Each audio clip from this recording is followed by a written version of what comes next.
understood, said that, Listen, but Angel had his number. yeah, yeah. It was something about playing outside of St. John's Park that players like Reggie couldn't deal with. He might make it to the semifinals, but he just couldn't get over that hump. Could he have beaten Angel in his park? I don't think so. You know, it's like boxers, right? Certain styles make certain fights. It's like who would have thought that Ali could beat George Foreman, okay, but lose to Kenny Norton, okay? It's like that. But I just felt he didn't have that he didn't have that killer instinct, man. I mean, like, was he just as gifted as Angel was? I thought so. Okay. Athletically speaking, I felt Reggie and Angel was more athletic than I was. Okay. My left wasn't as good as theirs. My shots.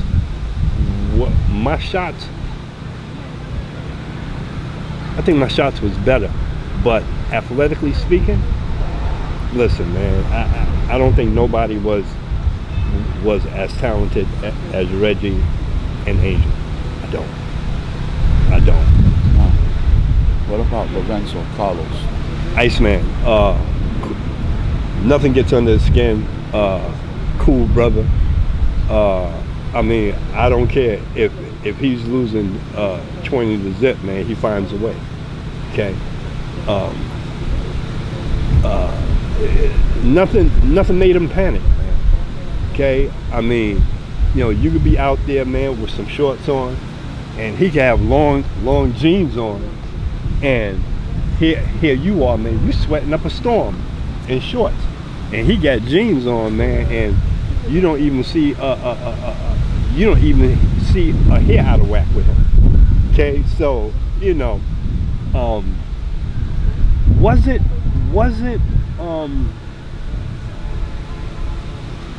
wasn't as competitive as I thought he should have been. Okay, didn't particularly care for playing in a lot of tournaments. You know, that wasn't his thing. Yeah, that wasn't his thing, man. Just to get out there, man, and get a good sweat on. You know, he was satisfied with that. But in terms of wanting to be known and wanting to be feared on the handball court, that wasn't his thing. You know, you, Raul, you came a long way from when I first seen you and to where you had gotten to. Okay, you developed the left hand. Okay, you developed the serve, a nice little sneaky serve. Okay, it was just unfortunate, man, that you started out so late. Okay, you know, like anything, man, in order to be great at something, you got to start from here. Okay, I mean, you gotta live it, you gotta eat it, you gotta dream it. You know, the Timbos of this world, they didn't get great by starting out, man, in their 20s. Okay, you know, they started out, man, here. Okay, started out there and just kept playing, paying their dues until one day the confidence was instilled in him. You know, he put that confidence there. You know, and that's how you get great at something. You know, you keep on playing it and you play it from a real early age, man, because at 28, handball is a young man's game. Okay, you have to be athletically in shape. Okay, your wind got to be good. You know, there's a whole lot of factors, man, that play into you being great at something. Okay, You hear, it's very few times, man, you'll hear of somebody being great at something starting out in their late 20s. Okay? Because those are like retirement. You should be getting ready to retire from whatever you're trying to learn. Okay? At 28. You know? Like I told you, when I was like 5, 6 years old, man, I used to be in my hallway playing slap ball, man, up against the wall. Okay, slap the ball to me with this hand, slap it back, slap it like, you know what I'm saying? And that's how I developed both my hands. Okay? I didn't have the greatest left. Not with the Spalding. I thought Reggie's left was, there was a whole lot of players, man, that had better or greater opposite hands than I did. There was a lot of players. Reggie, Angel. Had a lot of players. Do you feel that you are the icon that everyone has? No. How does that feel? I've never looked at myself. Okay. I've never looked at myself. I knew my will to win was greater than other people. But in terms of looking at, one time me and Billy went someplace, and this little kid ran up to me. You remember when they used to give out the cards? Yeah. The handball cards? Yeah. The little kid walks up to me, asks me for my autograph. And I was like, come on, man. So Billy says, yo, man. He says, what are you doing, man? He says, go ahead and sign that boy card, man. And I never looked at myself as being the Michael Jordan of handball. Okay, I just looked at myself, man, like I was another player. Okay, but I knew I was better than a whole lot of people that played the game. You know what I'm saying? I knew that. So where do you think, if handball made it to the Olympics, would that make you feel a little bit bad because it didn't happen in your time? No. You know, you got to understand something, man. Wherever this sport go, right? I hope it goes far. Okay, it keeps a lot of kids, man, on the straight and narrow path. Okay, it keeps a lot of kids out of trouble. And it's guess what? Wherever it goes, okay. I wish whomever's on top. I wish they get there, okay, and many others. Okay, I just don't want to be forgotten. Okay, like not gonna be forgotten. Well, not as long as I'm living. Well, you know, I didn't mean like that, man. What I meant was, you know, a lot of players nowadays, man, they I don't know, it's just not the same, you know.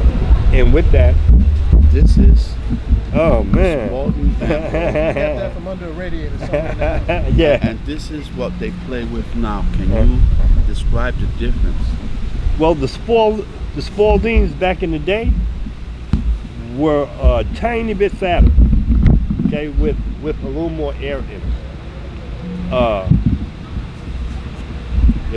It wasn't slow, I tell you that much. Where'd you get this from?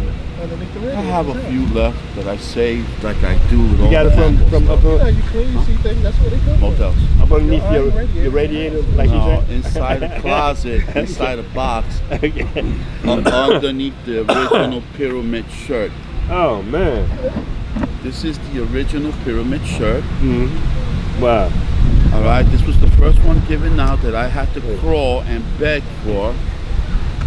And the man that gave it to me, his name was Jose Campella, who was Dave Andre's silent partner. He did a lot for this game also. They used to have the names on the back of these.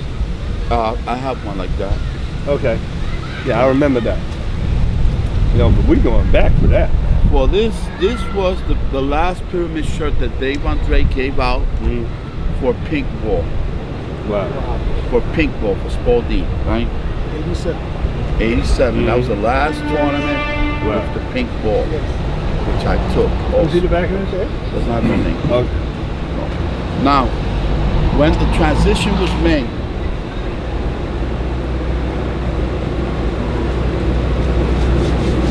I had to take like a year off to learn about Big Blue Ball because there was no way I could play that game. I was already older when I came in this game. That Big Blue made me old quick. I felt pain. I couldn't hook it. I couldn't ace it out like I used to.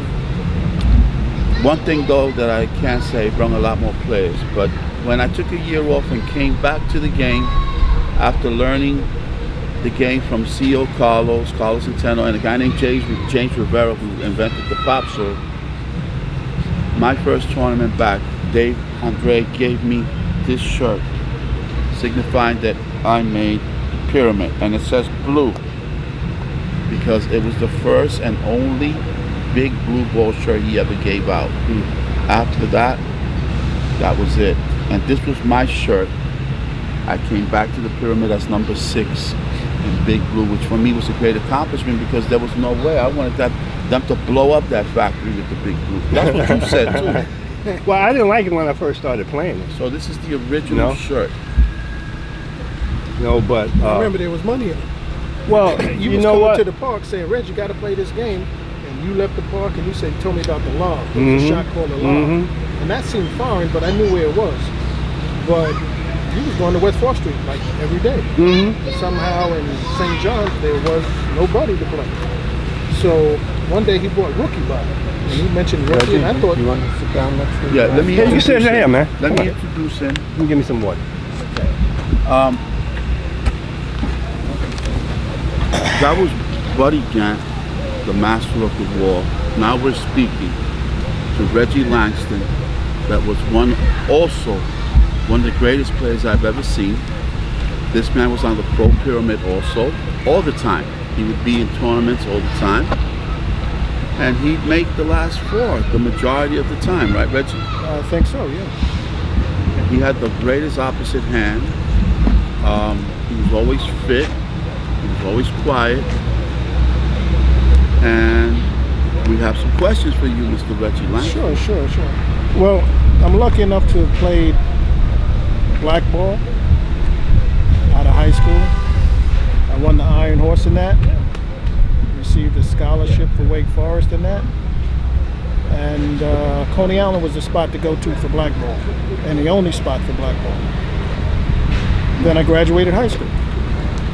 Migrated to pink ball. And I could play pink ball, but somehow everybody used to beat me. But I could swing and I could hit the ball, but I just wasn't winning anything. But I could still hit the ball. So for some reason, like I was telling Buddy the other day, I used to come in the park when I was young at that time, 17, 18, just graduated high school. I used to play at the end of the courts, and this was at St. John's. And all the guys up front, the older guys, Buddy and all the people who obviously were playing for money, and I've never seen that, playing for money for handball. So I'd watch, but I'd go to the side where the kids was playing. About after a good summer, playing down by the end where the kids play, Buddy comes down and says, I didn't know him at that time, but he says, hey, you want to play with me up there? Of course. And I says, well, no, I'm over here. He says, they're playing for money. And I says, well, I don't have any money. But he says, look, I'll put you up. The deal is, I was the go-between, meaning that they were giving him 7 points if he picked somebody a weaker player. So that was me. But they were watching me all the time. They knew I could swing. They knew I could hit. And they said, wow, he has a good swing. Well, I used to play black ball, so you got to have a good swing. That's the best ball there is, a black ball, because you got to have both hands. There is no doubt about it. You got to hit the ball, not half hit the ball. You got to swing, not half hit the swing. You got to have both hands. But in pink, I was over swinging, doing everything too much. So Buddy takes me up to the court over there, and we start playing. I don't remember whether we won or we lost, but that day on, I never went back down to where the kids were playing. I was one of them. So I lost for about a year. I mean, everybody. People were coming out their house. I'll play your game, beating me. Even though I looked like I could play, people were getting off from work.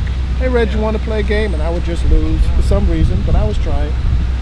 And that was about a good year and a half. then it stopped. I guess I adjusted. So, long story short, I can't reiterate on what Buddy said. Whatever he said is true, or at least maybe half the things he said was true. But